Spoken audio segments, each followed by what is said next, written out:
In front of me is POCO C55, and today I would like to show you how you can find all your downloads. Begin by opening Play Store and installing free app called Files by Google. When your app is ready, open it. Then select Continue in the pop-up.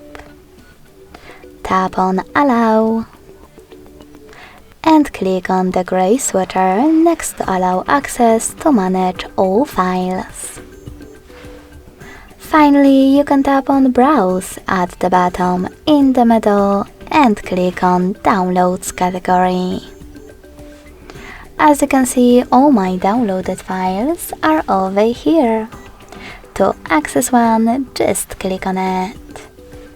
Thanks so much for watching. If you enjoyed this video, don't forget to leave a like, comment and subscribe.